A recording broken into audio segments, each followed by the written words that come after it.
76 குண்டம், 76 குண்டத்திலே இவர்கள் யாகம் வளர்த்து இந்த குடமுழுக்க இந்த நன்னீராட்டை இவர்கள் சமஸ்கிருதத்தில் சொல்ல இருக்கிறார்கள். ஒரே ஒரு குண்டத்தில் தமிழில் சொல்லுங்கள் என்பதை ஏற்க மறுக்கிறார்கள். ஒருவேளை என்னரும் தமிழ் சொந்தங்களே, உங்கள் மகன் தமிழ்நாட்டின் முதலமைச்சராக இருந்தார், என் தமிழுக்கும் என் இறைக்கும் இந்த நிலை வருமா என்பதை எண்ணி பாருங்கள். என்ன நடக்கும்?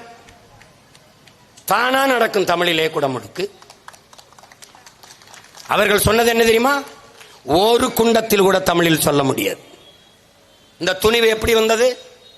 திராவிட ஆட்சி, திராவிட மாடல் ஆட்சி இருக்கிறதுனால தானே.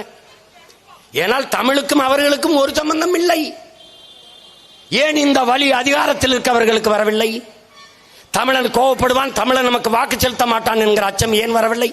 ஏனென்றால் தமிழன் தமிழனாக இல்லை. தமிழன் யார்? சாதி. தமிழன் மதம். சாதி மத சகதிக்குள் வலுவாக சிக்குண்டான். மேலே எழுந்தால் சாராயம், திரை கவர்ச்சி. மேலே எழுந்தால் பணம் மழை. சத்தான் தமிழன். எந்திரிக்கவே முடியவில்லை. இந்த நிலையில் நின்று கொண்டிருக்கிறாய் நீ. அவர்கள் பேச மாட்டார்கள், செய்ய மாட்டார்கள். அதுவும் 12:30 மணிக்கு தான் குடமுழுக்கு செய்வாங்களாம். கும்பாபிஷேகத்தை 12:30 மணிக்கு. ஏன்? அப்போதான் அயோத்தியில் ராமருக்கு பிரதிஷ்டை பண்ண நேரமா 12:30 மணி. அதனால என்ன? அதனாலதான் அந்த நேரத்துக்கு பிரதிஷ்டை பண்ணதான் இந்தியா முன்னேறி இருக்கான். நம்புங்க, இந்தியா முன்னேறிடுச்சு.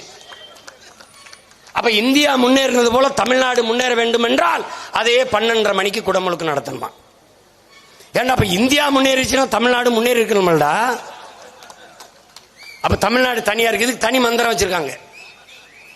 எப்படி இருக்கு? இதையெல்லாம் தீர்மானிப்பவர் யார்? அவர்களே.